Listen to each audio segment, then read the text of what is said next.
Jangan pernah meremehkan orang lain, terutama mereka yang terlihat tidak berdaya dan bermulut manis, karena banyak terjadi kasus pembunuhan di mana pelakunya adalah mereka-mereka yang sering dianggap tidak mematikan.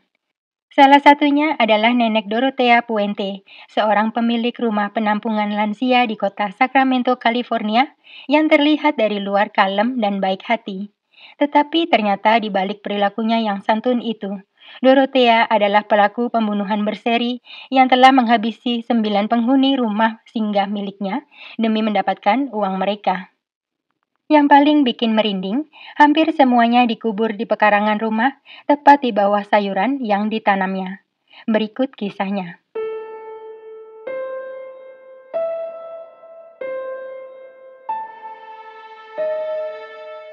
Dorothea Helen Puente lahir di Redland, California pada tanggal 9 Januari tahun 1929. Dia adalah satu dari 7 bersaudara. Kedua orang tuanya adalah pecandu miras yang setiap hari membuat Dorothea dan saudara-saudaranya bagaikan hidup di neraka. Ibunya, Trudy Megre, adalah seorang wanita malam. Dia sering memperlakukan Dorothea dan saudara-saudaranya dengan kasar, serta suka mengancam akan membuang mereka. Sedangkan ayahnya, Jesse James Gray, sering mengancam akan bundir di depan mereka bertujuh. Jesse meninggal dunia pada tahun 1937 karena penyakit paru, dan setahun kemudian, Trudy May menyusul suaminya. Dia meninggal dalam sebuah kecelakaan sepeda motor. Sejak itu, Dorothea dan keenam saudaranya hidup di panti asuhan, di mana dia menerima pelecehan. Sayangnya, tekanan psikis serta kekerasan fisik yang diterima Dorothea sedari kecil terlanjur membentuk karakternya menjadi buruk hingga dewasa. Saat berusia 16, Dorothea yang saat itu tinggal dengan saudaranya di Fresno, California, memutuskan untuk pindah ke Olympia, Washington, di mana dia mulai bekerja sebagai wanita malam.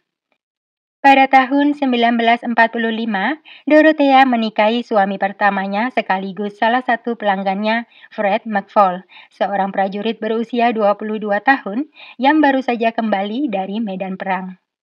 Pernikahan mereka dikaruniai 2 orang putri yang lahir antara tahun 1946 hingga 1948.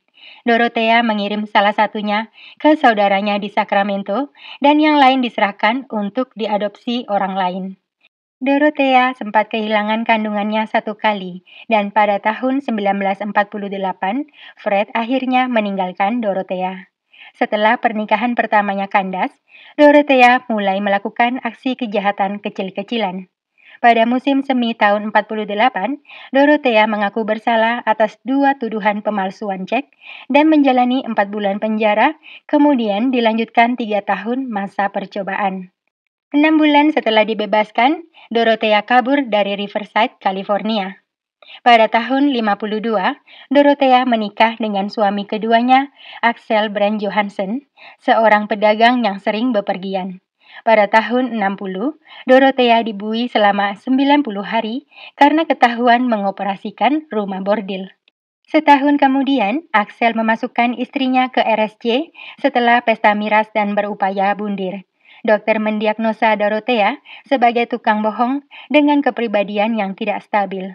Akhirnya Axel menceraikan Dorothea pada tahun 1966. Pada tahun 1968, atau 2 tahun setelah Axel menceraikannya, Dorothea yang berusia 39 tahun menikahi suami ketiganya, Roberto Puente, seorang imigran asal Meksiko berusia 20 tahun yang ingin mendapatkan kewarganegaraan Amerika sekaligus ingin menguasai harta Dorothea. Namun, setahun kemudian Roberto ketahuan selingkuh dan lari ke Meksiko. Dorothea langsung menceraikannya. Namun dia tetap menggunakan nama belakang Puente hingga 20 tahun kemudian.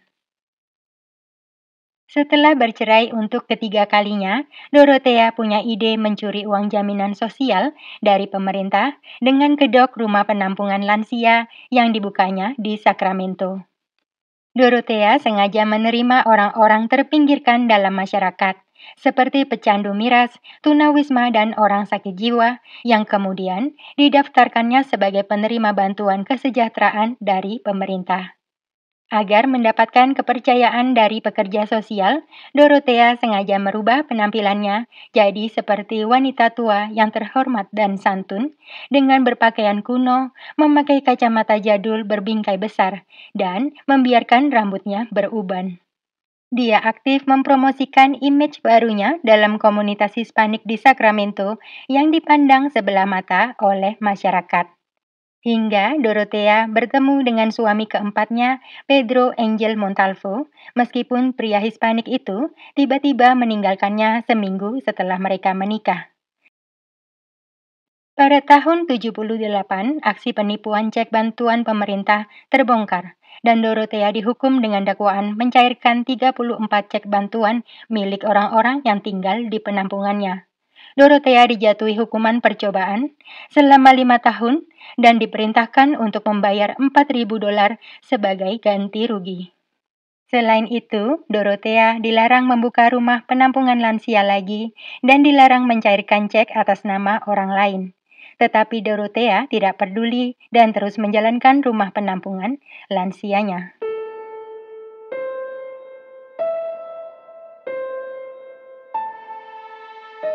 2 tahun kemudian, pada tahun 1980, Dorothea bekerja sambilan sebagai tukang masak di sebuah diner.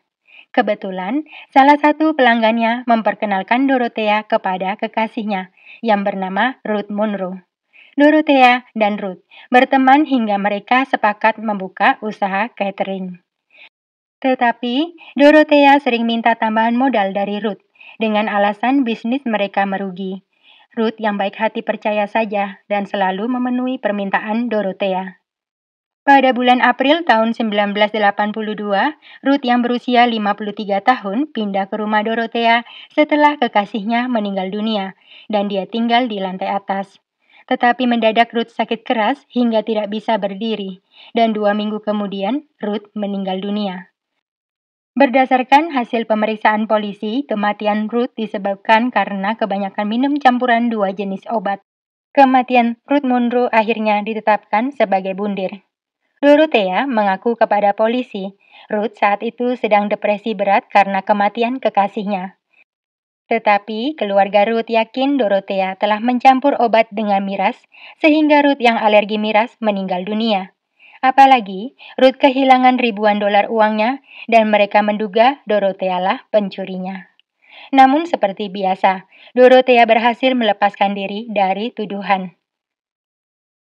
Beberapa minggu kemudian, polisi menerima laporan dari salah satu penghuni rumah penampungan milik Dorothea yang bernama Malcolm Mackenzie, seorang pensiunan berusia 74 tahun yang menuduh Dorothea telah membius dan mencuri darinya. Setelah dilakukan penyelidikan di rumah Dorothea pada tanggal 18 Agustus tahun 1982, dia ditangkap dengan tuduhan pencurian pada 3 orang penghuninya yang lain, dan Dorothea dijatuhi hukuman 5 tahun penjara.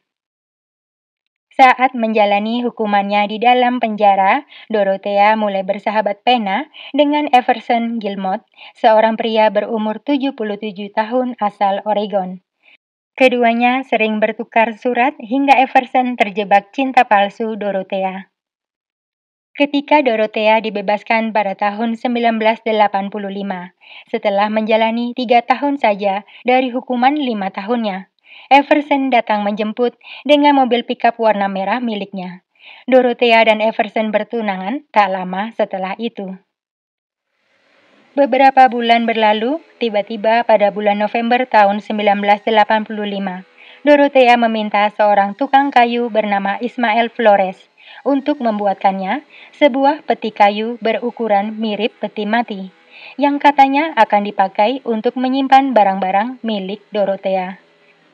Ismail menyanggupi pesanan itu tanpa perasaan curiga sama sekali dan segera mulai melakukan pekerjaannya. Ismail dijanjikan imbalan berupa uang senilai $800 ditambah mobil pickup warna merah milik kekasih Dorothea yang katanya sudah tidak terpakai lagi karena pria itu pindah ke Los Angeles. Setelah peti kayu itu jadi, Dorothea meminta Ismail mengantarkannya ke area pergudangan, bermaksud hendak menyimpan peti yang sudah terisi dan tertutup rapat itu di sana. Tetapi di tengah jalan, Dorothea meminta Ismail berhenti di area Sutter County dan membuang peti itu di pinggiran sungai di mana banyak orang membuang sampah di sana. 2 bulan kemudian, pada tanggal 1 Januari tahun 1986, seorang pemancing menemukan peti kayu itu dan langsung lapor polisi. Ketika dibuka, isinya sangat membusuk dan tidak bisa dikenali hingga 3 tahun kemudian diketahui itu adalah Everson Gilmore, sahabat pena Dorothea. Setelah kepergian Everson, rumah penampungan manula milik Dorothea mulai terkenal di kalangan pekerja sosial setempat karena dia bersedia menampung lansia dengan kasus yang dianggap sulit. Di antaranya lansia pecandu narkoboy dan lansia penyewa yang kasar. Tentu saja Dorothea tidak keberatan menerima mereka selama bisa mencuri bantuan kesejahteraan dari para penghuninya. Setiap bulan, dia akan mencairkan cek bantuan milik mereka tanpa izin. Sebagian kecil diserahkan kepada penghuni dan sisanya dikantongin Dorothea dengan alasan untuk biaya operasional rumah penampungan. Berkat kelihayannya memanipulasi, petugas pembebasan bersyarat yang sempat mengunjungi rumah Dorothea sebanyak 15 kali tidak mencatat satupun pelanggaran. Padahal jelas-jelas Dorothea sudah melanggar hukuman percobaannya yang melarang berurusan dengan lansia. Kecurigaan masyarakat pada aktivitas di rumah penampungan Dorothea mulai muncul ketika ada tetangga yang melihat aktivitas aneh seorang tunawisma sekaligus pecandu miras yang sering dipanggil Chief. Chief dipekerjakan oleh Dorothea sebagai tukang di rumah itu. Dia diminta membongkar dan menyemen kembali lantai di dalam ruang bawah tanah. Selain itu, dia juga diminta menggali lubang di pekarangan belakang, kemudian menutupnya lagi. Tak lama setelah itu, Chief menghilang. Pada tanggal 11 November tahun 1988, seorang pekerja sosial melapor ke polisi berkaitan dengan menghilangnya salah satu penghuni bernama Alvaro Montoya, seorang tunawisma penderita psikosis yang berada di bawah perlindungannya. Polisi akhirnya datang ke rumah penampungan milik Dorothea untuk melakukan penyelidikan. Saat dimintai keterangan, Dorothea mengaku kalau Alvaro sedang pergi berlibur. Semua penghuni yang lain membenarkan pengakuan Dorothea itu. Tetapi ada satu penghuni bernama John Sharp nekat memberikan sebuah robekan kertas pada polisi yang bertuliskan dia menyuruh kami berbohong. Kepada polisi, John menceritakan tentang lubang besar yang digali Dorothea di pekarangan belakang rumah. Tetapi sekarang, lubang itu sudah ditutup dengan tanaman sayuran. Segera setelah melihat gundukan tanah yang dimaksud oleh John, polisi pun langsung menggalinya dan menemukan Leona Carpenter, seorang penghuni rumah penampungan berusia 78 tahun yang sudah meninggal dunia. Polisi curiga melihat masih ada gundukan lain yang aneh di pekarangan itu. Mereka pun memutuskan untuk melanjutkan penggalian. Kecurigaan mereka terbukti tak lama kemudian mulai ditemukan jasad yang lain. Di antaranya adalah Ruth Monroe berusia 61 tahun, Alvaro Montoya berusia 51 tahun, Dorothy Miller berusia 64 tahun. Benjamin Fink berusia 55 tahun, James Caleb berusia 62 tahun, Vera Faye Martin berusia 64 tahun, dan yang terakhir adalah Betty Palmer berusia 78 tahun. Hasil penyelidikan menyebutkan sebagian besar korban diminumi obat secara berlebihan hingga meninggal dunia. Sebelum dikubur di pekarangan belakang, Dorothea membungkus dengan spray ditambah plastik.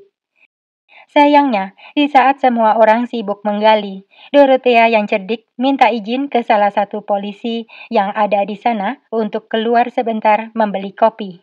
Tetapi dia tidak pernah kembali lagi dan langsung kabur ke kota Los Angeles. Belum lama berada di LA, Dorothea hampir menghabisi korban berikutnya, seorang pria pensiunan yang ditemuinya di sebuah bar. Untungnya pria itu mengenali Dorothea sebagai buron lewat berita di TV dan langsung melaporkannya ke polisi. Pelarian Dorothea Puentes pun berakhir 4 hari setelah kabur dan dia ditangkap di kota LA dengan dakwaan pembunuhan 8 penghuni rumah penampungannya ditambah Everson Gilmore, sahabat pena sekaligus tunangannya yang ditemukan di pinggiran sungai.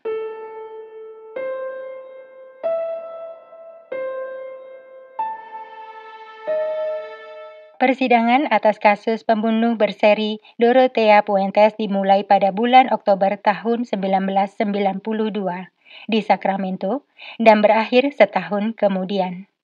Dalam persidangan, diketahui bahwa sebagian besar dari korban tinggal di rumah penampungan lansia milik Dorothea atas anjuran pekerja sosial yang menangani kasus mereka. Dorothea menghabisi korbannya dengan cara mencampur makanan serta minuman mereka dengan obat dalam takaran mematikan. Ketika para korbannya meninggal dunia, Dorothea sengaja tidak melaporkannya agar cek bantuan kesejahteraan atas nama mereka tidak dihentikan oleh pemerintah dan tetap dikirim ke rumah penampungan milik Dorothea. Berkat aksinya itu, Dorothea bisa mendapat cek sebesar $5.000 setiap bulannya. Semua uang curian dipakainya untuk membiayai gaya hidup mewah serta memuaskan hasratnya pada narkoboy. Seorang ahli kejiwaan yang dihadirkan dalam persidangan bersaksi, karakter kejam dalam diri Dorothea Puente adalah hasil dari masa kecilnya yang gelap dan kurang beruntung. Dorothea termotivasi untuk membantu orang lain, tetapi akhirnya justru memanfaatkan mereka, dan dia terpaksa menutupi aksinya dengan menghabisi para korban. Akhirnya Dorothea Puente dinyatakan bersalah hanya atas 3 pembunuhan, sedangkan 6 korban lainnya tidak berhasil diputuskan. Dorothea yang saat itu berusia 64 tahun dijatuhi hukuman seumur hidup tanpa kemungkinan pembebasan bersyarat.